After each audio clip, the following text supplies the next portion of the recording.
Hello नमस्कार student, कैसे आप सभी का स्वागत है आपके अपने इस YouTube channel Sandeep Dubey CGPSC में।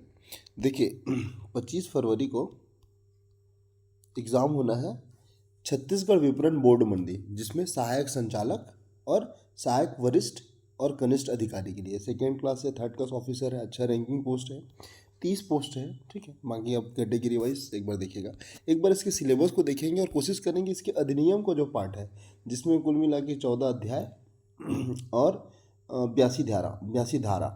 तो इसको एक बार कम से कम पढ़ें, ताकि जो एग्ज़ाम में क्वेश्चन बने तो एटलीस्ट पढ़ा पढ़ाया रहे, और इस बीच से अगर क्वेश्चन आए तो बिल्कुल बने। 33 नंबर का वेटेज रहेगा इसका। ठीक है, तो एक बार देखते हैं इसका सिलेबस, उसके बाद फिर अधिनियम से स्टार्ट करके बाकी जो चीज़ें हैं उसको एक बार देखेंगे। ओके, और चैनल में नए होंगे ना तो कृपया करके चैनल को सब्सक्राइब करके रख लेना दोस्तों, इसका पूरा सीरीज मैं डालूंगा।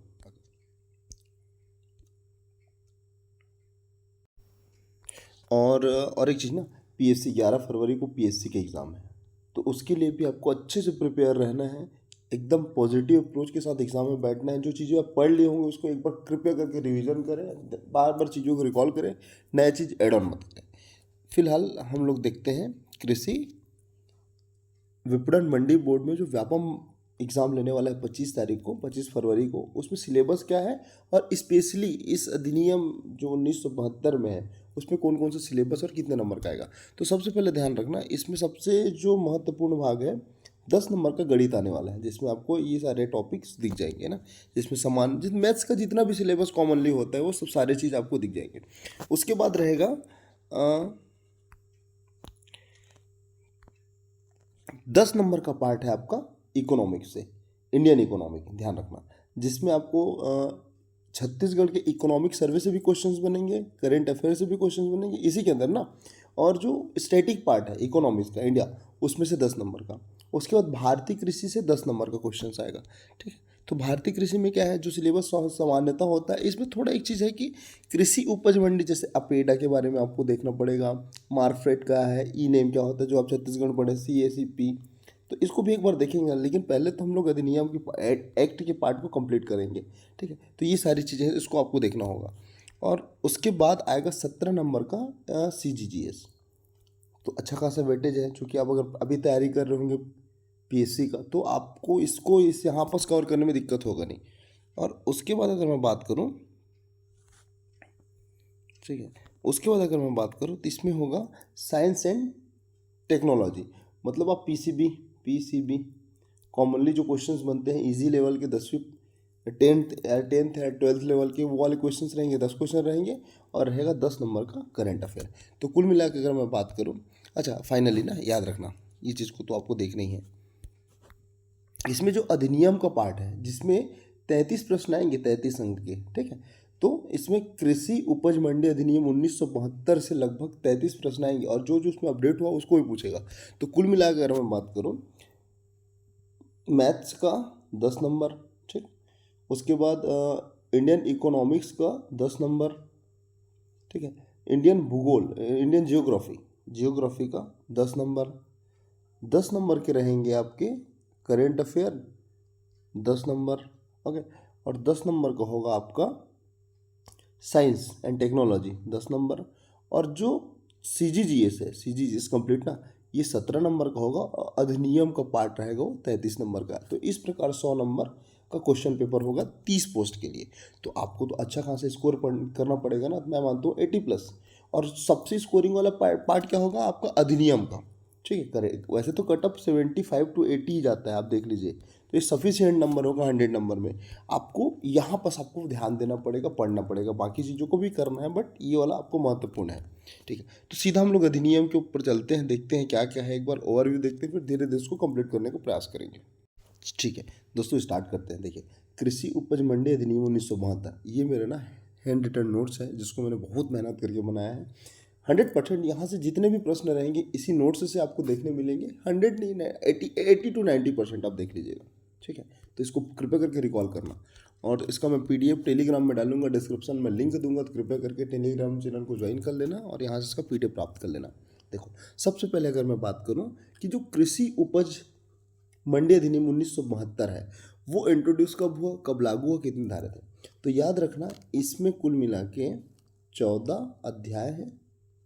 ठीक है, 14 अध्याय हैं और धारा का जो संख्या है वो है 82, 82। तो 14 अध्याय है और 82 धारा है।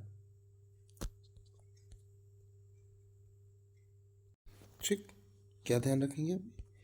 अध्याय की संख्या कितना है? 14। ओके, और धारा कितना है? 82। ओके, अगर मैं बात करूँ सन 1973-72 में से इसका एक्ट पारित हुआ, लेकिन राष्ट्रपति ने साइन कब किया? इसको ध्यान में रखना है आपको डेट। राष्ट्रपति ने साइन कब किया? 18 अप्रैल। ठीक है, 18 अप्रैल 1973 को। किसने? राष्ट्रपति ने साइन किया 18 अप्रैल 1973 को, जबकि ये राजपत्र में प्रकाशित हुआ। कब? राजपत्र में।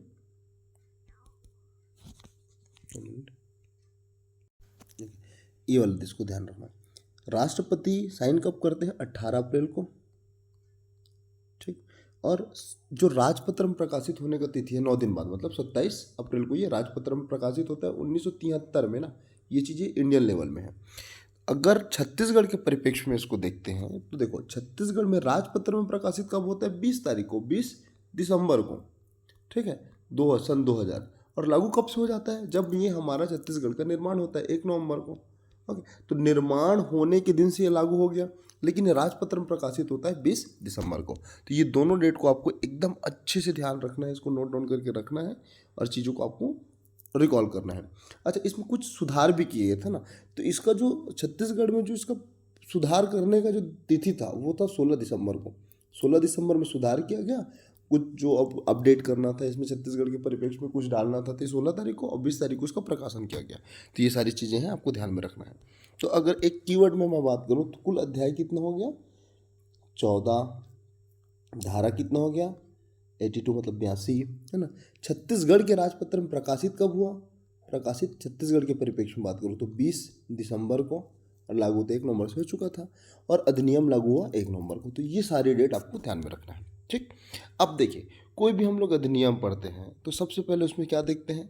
उसमें हम लोग देखते हैं कि प्रथम अध्याय एक अध्याय बनता है और एक धारा बनता है। तो इसको आपको अलग से याद करना होगा। ठीक है, जैसे मान लो अध्याय एक में जनरली क्या होता है? शब्दावली। शब्दावली जैसे संक्षिप्त नाम, उसका विस्तार, प्रारंभ, ये सारी चीज़ें, परिभाषाएं आपको धारा 2 में दिखेगा। तो एक एक करके इसको ध्यान से पढ़ते हैं।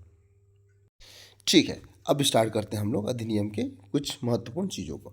अब सबसे पहले अगर मैंने बताया कि सबसे पहले आपको ध्यान रखना है कितने अध्याय हैं? 14 अध्याय है। 14 अध्याय बोला तो पहला अध्याय दिया हुआ है। पहला अध्याय जो है वो शब्दावली के बारे में बताया है। ठीक, विस्तार के बारे में बताया है। जनरली यही होता है हर अधिनियम का। ठीक, तो पहला अध्याय में 2 धारा है, 1 और 2। एक बार देख लेते हैं। देखिए, पहला अध्याय के बारे में बात करूँ तो इसमें शब्दावली है। ठीक, और धारा 1 में बताया गया है कि इसका नाम है छत्तीसगढ़ कृषि उपज मंडी अधिनियम। पहला चीज। ओके, इसका विस्तार कहाँ होगा? संपूर्ण छत्तीसगढ़ में होगा। संपूर्ण छत्तीसगढ़ में इसका विस्तार होगा। और साथ ही ये है कि ये कब से लागू होगा? जब राज्य सरकार इसको अधिसूचना के माध्यम से पारित करेगा। तो ये सारी चीज़ें। अब दूसरा धारा देखते हैं। दूसरा धारा क्या है? परिभाषा। दूसरा धारा क्या है? परिभाषा। तो बेसिकली हमेशा दूसरा धारा परिभाषा से होता है और पहला उसके विस्तार से होता है। तो इसको तो आपको ऐसे ही याद हो जाएगा, लेकिन ये जो अध्याय 1 में है 2 धारा है, इसको आपको एकदम अच्छे से नोट करके रखना है, बार बार पढ़ना है, याद हो जाएगा। ठीक है, अब परिभाषा में क्या क्या परिभाषा है? वैसे तो बहुत सारा परिभाषा दिया है, आपने देखा होगा या फिर जब देखेंगे ना आपको समझ आएगा। इसमें सबसे महत्वपूर्ण है कृषि उपज। तो कृषि उपज क्या होगा कि कृषि उपज से अभिप्राय कृषि, उद्यान कृषि, पशुपालन, मत्स्य, मधुमक्खी, ये समस्त जो कृषि से संबंधित उत्पाद है जो इस धारा में अनुसूची में विनिर्दिष्ट किया गया, वो सब कृषि उपज के अंतर्गत आएगा। सिर्फ आपको यही ध्यान रखना। क्वेश्चन भी ऐसे आएगा कि कृषि उपज में क्या क्या शामिल है? कृषि, उद्यान, पशुपालन। तो बताइएगा इसमें का सब जो ऑल ऑफ द एबो रहेगा। अगर कोट आधारित आता है तो वैसे आंसर लगाना है। ओके, दूसरा कृषक। तो कृषक किसे कहेंगे?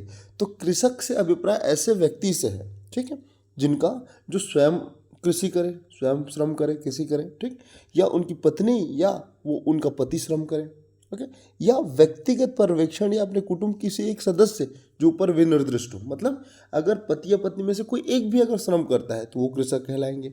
ओके, या भाड़े से कोई वस्तु लेता है, मजदूरी के लिए नगद के रूप में कोई देय होता है, ठीक, तो ये भी कृषक के अंतर्गत आएंगे। तो कौन? खुद स्वयं, पत्नी या कुटुंब में कोई भी सदस्य या भाड़े के श्रमिक के द्वारा। तो ये सब किसके अंदर आएंगे, ये सब क्या होंगे, सब कृषक कहलाएंगे। उसके बाद दिया है बोर्ड, ठीक है। तो बोर्ड के बारे में दिया गया है कि इस अधिनियम में एक बोर्ड गठित होगा जिसका नाम होगा राज्य कृषि विपणन बोर्ड। धारा 41 में देखेंगे आप, फिर जो धारा आगे देखेंगे तो याद हो जाएगा। विनियमन के बारे में बताया गया धारा 81 के काम में, बहुत महत्वपूर्ण नहीं है। इसमें कलेक्टर का परिभाषा है। तो कलेक्टर किसे कहा जाएगा, तो कलेक्टर उन्हें कहा जाएगा जो जिला के कलेक्टर हो, पहला जिला स्तर के, या अपर कलेक्टर, मतलब अपर कलेक्टर से नीचे नहीं होना चाहिए ना इसमें कलेक्टर की परिभाषा। ओके। संविदा खेती, संविदा खेती क्या होता है कि कॉन्ट्रैक्ट होता है कि एक मालिक है और एक किसान है, तो दोनों के बीच में आपसी समझौता होगा, लेकिन कैसा, लिखित समझौता होगा कि भैया आपके क्षेत्र में मैं कृषि करूंगा और उसके एवज में आपको जितना धन होगा उसको मैं दूंगा, मतलब 2 लाख 4 लाख अकॉर्डिंग टू क्षेत्रफल। तो वो होता है कॉन्ट्रेक्चुअल। तो इसमें कॉन्ट्रेक्चुअल खेती को या फिर संविदा खेती को बताया गया कि करारबद्ध कृषि होना चाहिए। ओके। उसके बाद प्रबंध संचालक एक पद है, उसके बारे में है। प्रत्यक्ष विपणन, तो प्रत्यक्ष विपणन कहाँ से होगा, कहाँ से आप खरीदी बिक्री करेंगे, तो मंडी प्रांगण, उप मंडी प्रांगण, निजी मंडी प्रांगण, यहाँ पर जो व्यापारी हैं या फिर जो क्रेता विक्रेता यहाँ पर अपना चीज़ों का आदान प्रदान क्रय विक्रय करेंगे। ओके। ये सारी चीज़ें हैं। मंडी के बारे में बताया गया है जो धारा 4 के अधीन स्थापित हो। मंडी समिति क्या है, जो धारा 11 की समिति में स्थापित हो। तो ये सारी चीज़ों को हमको पढ़ना है। तो ये सारी परिभाषा इसमें बताया गया है। अच्छा, इसमें एक चीज़ और ध्यान रखना, इसमें एक चीज़ बताया गया है वित्तीय वर्ष। तो वित्तीय वर्ष का जो परिभाषा है, तो वित्तीय वर्ष इनके हिसाब से स्टार्ट होता है 1 अक्टूबर से प्रारंभ। तो 1 अक्टूबर से अगर प्रारंभ होता है, 1 अक्टूबर से प्रारंभ होने वाले वर्ष को क्या बोला जाएगा, वित्तीय वर्ष। ठीक, तो ये क्वेश्चन बन सकता है। ठीक है, आगे बढ़ते हैं। ओके, यहाँ पर दिया वित्तीय वर्ष 1 अक्टूबर से प्रारंभ होने वाला। ठीक, विक्रेता कौन होगा, ऐसा व्यक्ति जो तय मूल्य पर पशुधन सहित कृषि उपज का विक्रय करे, वो होता है विक्रेता। और एक शब्द ना थोड़ा ध्यान में रखना, ये अपडेटेड है। देखो, एग मार्केट क्या होता है, एग मार्केट सॉफ्टवेयर क्या होता है। देखो, कोई भी जैसे विपणन और निरीक्षण निर्देशालय जो भारत सरकार की योजना के अंतर्गत आता है, तो वो मंडी क्षेत्र में अगर वो कंप्यूटर उपलब्ध कराता है चीज़ों को अच्छे से एनालाइज करने के लिए, उसके लिए कार्य व्यवस्था को सुचारू रूप से संचालन के लिए, तो मंडी या उप मंडी को कंप्यूटर उपलब्ध कराने के जो फलस्वरूप एग मार्केट पोर्टल का प्रारंभ होता है ना, वो प्रेसी जो निर्देश देता है वही होता है एग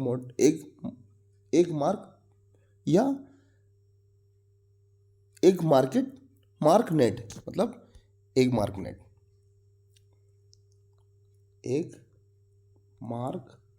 नेट। तो इसको ऐसे समझ सकते हैं कि मंडी क्षेत्र में कंप्यूटर की स्थापना ही एग मार्क नेट कहलाता है, जिसमें सारी जानकारी निर्देशित होती है अबाउट टू मार्केट। और ये स्टार्ट हुआ था अगस्त 2006 को, इसको ध्यान में रखना। वर्तमान में अगर मैं बात करूं तो कृषि उपज मंडी जो है, उपज मंडी है, जैसे आपने पढ़ा होगा 69, और उप मंडी ये आपको मिलेगा 118। तो ये चीज़ों को आपको ध्यान रखना है। ठीक है, तो इस अध्याय में मुश्किल से यही चीज़ को आपको ध्यान रखना है, बाकी सारे चीज़ों को नेक्स्ट अध्याय में देखते हैं। अच्छा, पहले ने काम करते हैं, जितने भी अध्याय और धारा को देख लेते हैं कि कौन से अध्याय में कितनी धारा हैं। मैंने बताया आपको 14 अध्याय हैं। तो पहला अध्याय हुआ शब्दावली, क्या शब्दावली, जिसमें 2 अध्याय हैं, 1 और 2। उसके बाद है मंडियों की स्थापना। तो शब्दावली के बाद हमेशा मंडी की स्थापना होगी। मंडी की स्थापना कितना से कितना धारा में है, 2 से 6 में है। ठीक, तो मंडी की स्थापना धारा 2 से 6 के बीच। उसके बाद है मंडी समितियों का गठन। अब मंडी तो स्थापना हो गया, तो समिति का भी तो गठन करना है। तो मंडी समिति की स्थापना होती है धारा 3 से 6 के बीच में। उसके बाद अध्याय 3 में मंडी समितियों को गठन के बारे में बताया गया है। तो स्थापना 2 में, गठन 3 में। कितना धारा, 7 से 14 के बीच में रहेगा। ओके, तो इसको आपको ध्यान रखना है। उसके बाद है मंडी समिति का कामकाज का संचालन और उनके शक्ति और कर्तव्य। तो भैया आपने मंडियों की स्थापना कर ली, मंडी समिति बना ले, तब उसका शक्ति तो होगा ना, संचालन तो करना होगा। तो ये रहेगा धारा 15 से लेकर 25 में, ये वाला चीज़ें। और पॉइंट याद रखना, अध्याय का नाम याद रखना है कि मंडी समिति का कामकाज का संचालन और उनकी शक्ति एवं कर्तव्य। तो क्वेश्चन यहाँ से भी डायरेक्ट बिल्कुल पूछ सकते हैं। उसके बाद देखते हैं धारा 4 के क में बजट के बारे में बताया गया। तो 25 का केवल एक धारा है जिसमें बजट के बारे में उल्लेख है। उसके बाद है अध्याय नंबर 6। अध्याय 6 में बताया गया है कि राज्य मंडी बोर्ड सेवा। क्या, राज्य मंडी बोर्ड सेवा। तो 26 से 30, 26, 27, 28, 29, 30, तीन, इसमें 4 से 5 धारा है, तो 26 से 30 है राज्य मंडी बोर्ड सेवा। उसके बाद राज्य मंडी बोर्ड सेवा का गठन कर लिए तो उसका व्यापार का विनिमय करेंगे कि नहीं, तो अध्याय 6 में है व्यापार का विनिमय, जो धारा 31 से 37 का तक है। धारा 31 से 37 का, देखो जब इसको धीरे धीरे पढ़ेंगे ना तो चीज़ें आपको याद भी होंगी, लेकिन इसको जितना सुनोगे उतना आपके लिए अच्छा रहेगा। ओके, अगला जो दिया हुआ है वो व्यापार का विनिमय, अभी मैंने बताया 31 से 37। उसके बाद है मंडी समिति निधि। अब व्यापार का विनिमय कर रहे हो तो निधि तो चाहिए ना, पैसा तो चाहिए ना, संपत्ति तो चाहिए ना, तो वो है 38 से 39 में, 38 से 39 में है। तो अध्याय 7 में क्या है, मंडी समिति निधि। ठीक, अध्याय 8 के बारे में बात करूं तो छत्तीसगढ़ राज्य कृषि विपणन बोर्ड, तो छत्तीसगढ़ राज्य कृषि विपणन बोर्ड के बारे में बताया गया है अध्याय 8 में, जो धारा 40 से 47 घ तक रहेगा। ठीक, उसके बाद है शास्ति। अब पेनल्टी होगा तो पेनल्टी है 48 से 53 में। उसके बाद नियंत्रण 54 से 59 में। देन प्रकीर्ण 60 से 68 धारा। उसके बाद है मंडी की सीमाओं में परिवर्तन, धारा नंबर 12, मंडी सीमाओं में परिवर्तन 69 से 78 धारा। देन नियमन और उपविधि 79 से 81, और धारा अध्याय जो 14 है उसमें निरसन के बारे में बताया गया 82 से 82 का। तो ये तो रहा एक ओवरव्यू। अब आज हम लोग क्या देखेंगे, आज हम लोग देखेंगे मंडी, अभी शब्दावली देख ले, उसके बाद मंडी की स्थापना, और मंडी की स्थापना कैसे, कौन कौन सी धारा है, प्रमुख चीज़ें क्या हैं, उसको एक बार पढ़ लेते हैं ताकि आज का ये वीडियो आपके लिए सफल रहे। देखिए अध्याय 2 में है मंडी समिति की स्थापना। अध्याय 2 में क्या है, मंडी समिति की स्थापना। अब इसमें धारा है, एक धारा है अपना, ये धारा है धारा 3। तो धारा 3 में बताया गया है कि विनिर्दिष्ट क्षेत्र में अधिसूचित कृषि उपज के विपणन का विनिमय करने की आशय की अधिसूचना। आसान शब्दों में देखो कि कृषि उपज के विपणन का विनिमय करना, क्या कृषि उपज के विपणन का विनिमय करना बताया गया है धारा नंबर 3 में। ठीक, तो इसका आधार क्या है कि कोई ऐसा क्षेत्र जिसमें मंडी की स्थापना की जानी है या प्रस्तावित है, तो जो स्थानीय प्राधिकारी रहेगा या कृषि उपज जो पैदा करने के लिए जो अभ्यावेदन करेगा, वो किसको अभ्यावेदन करेगा, राज्य सरकार को।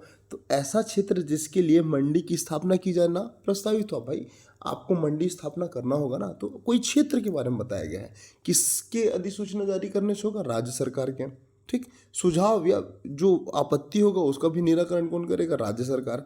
तो अधिसूचना के 1 महीने बाद अगर प्राप्त होता है, इसमें एक चीज़ को ध्यान रखना, ये वाला जो 1 महीने वाला पॉइंट है उसमें है कि अधीन, मतलब धारा 3 के अधीन जो अधिसूचना में यह है कि ऐसी आपत्ति या सुझाव पर राज्य सरकार द्वारा विचार किया जाएगा जो राज्य सरकार के अधिसूचना के 1 माह के भीतर प्रस्तुत किया गया हो। तो कुल मिलाकर अगर मैं ओवरव्यू बात करूँ इस पूरे धारा में, धारा 3 में बताया गया है कि अधिसूचित कृषि उपज के विपणन का विनियमन करना।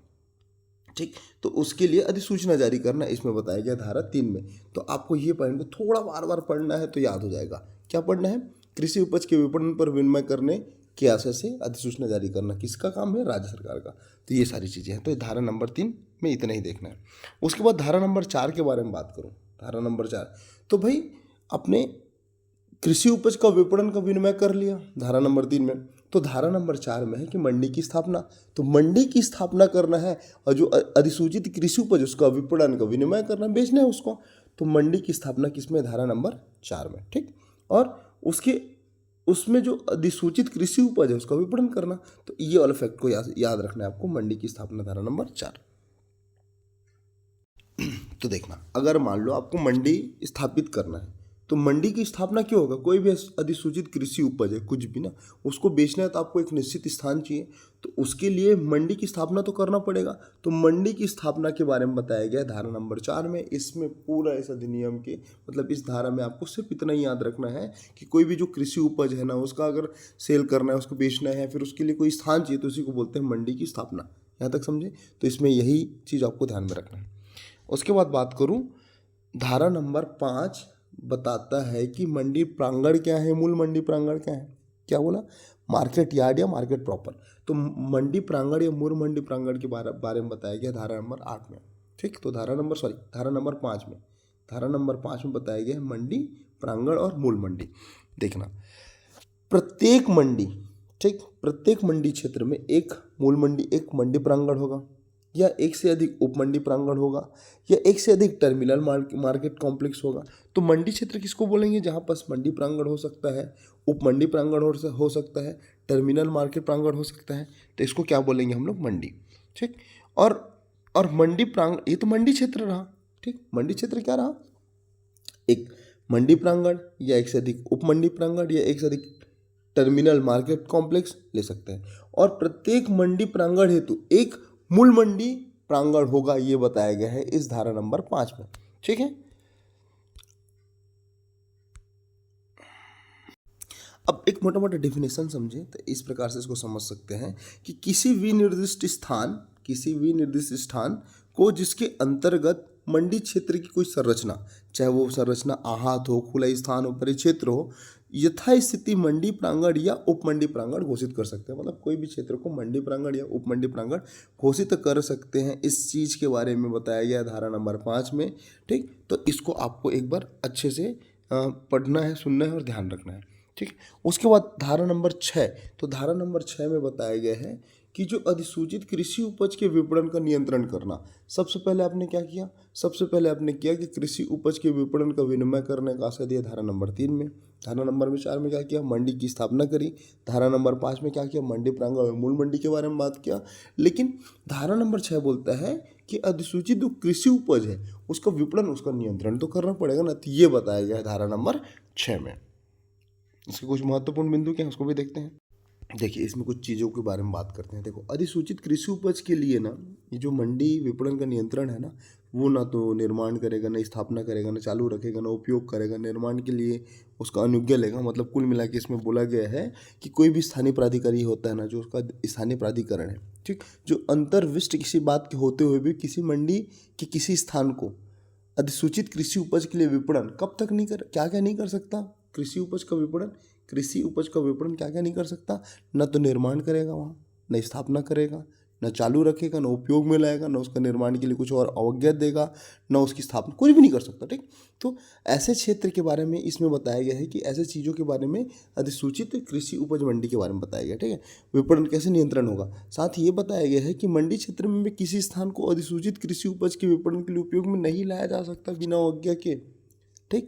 और ऐसा कोई भी कृतकार्य के रूप में इसका प्रयोग नहीं कर सकता। अच्छा, ये सारी चीज़ें क्या है, ये आपको थोड़ा कंफ्यूजिंग लग रहा होगा, थोड़ा कॉम्प्लिकेटेड है, बट एक चीज़ ध्यान रखना, इसके जो मेन पॉइंट है ना उसको पकड़ लेना। अधिसूचित कृषि उपज के विपणन का नियंत्रण। ओके, अगला चीज़ क्या बताएगा? कृषि उपज के विक्रय अक्रय। ठीक है। तो जिसका कि उत्पादक स्वयं उसकी विक्रेता हो, मतलब मान लो वो जो बेचने वाला है स्वयं उसका विक्रेता हो। ठीक। और ऐसे विक्रय ऐसे व्यक्ति को जो उस स्थान में स्वयं घरेलू उपयोग के लिए खरीदता हो। मान लो मैं कृषक हूँ, मैंने किसी चीज़ को बनाया, मतलब उसका उत्पादन किया। अब कोई व्यक्ति आता है उसको खरीदने के लिए।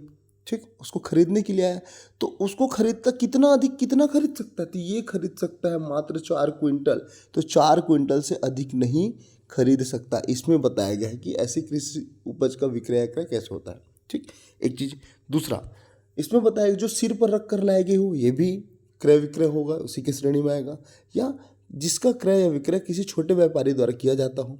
ठीक, या जिसका क्रय किसी प्राधिकृत उचित मूल्य की दुकान या दुकानदार द्वारा भारतीय खाद्य नियम छत्तीसगढ़ राज्य उपभोक्ता, ठीक, व्यापार निगम के अंदर करता हो। तो ये सारी चीज़ों के बारे में बताया गया है अधिसूचित कृषि उपज विपणन का नियंत्रण कैसे होता है। और एक चीज़ और ध्यान में रखना है इसमें कि ये जो है किसी सहकारी सोसाइटी से कोई अग्रिम प्राप्त करने के प्रयोजन से ऐसे कृषि उपज के लिए अंतरण को लागू नहीं करते। तो ये बहुत सारा इसमें टर्मिनोलॉजी है, शब्द हैं, उसको छोड़ के आपको इसको कम से कम याद रखना है कि अधिसूचित कृषि उपज के लिए विपणन का नियंत्रण। तो ये सारी चीज़ें हैं। तो अभी हमने धारा 6 तक देखा, एक एक करके सब चीज़ को देखेंगे, जो पढ़ने लायक रहेगा। अच्छा लगे तो चैनल को सब्सक्राइब करना, इसको कंप्लीट करेंगे। और प्रयास रहेगा कि इस बीच में कुछ स्टैटिक का भी पार्ट लाएँ। अपना तेरे बेस्ट करो, जैसा भी हो अच्छे से रहो, खूब पढ़ो, मेहनत करो, आगे बढ़ो। तब तक के लिए जय हिंद, जय श्री कृष्ण।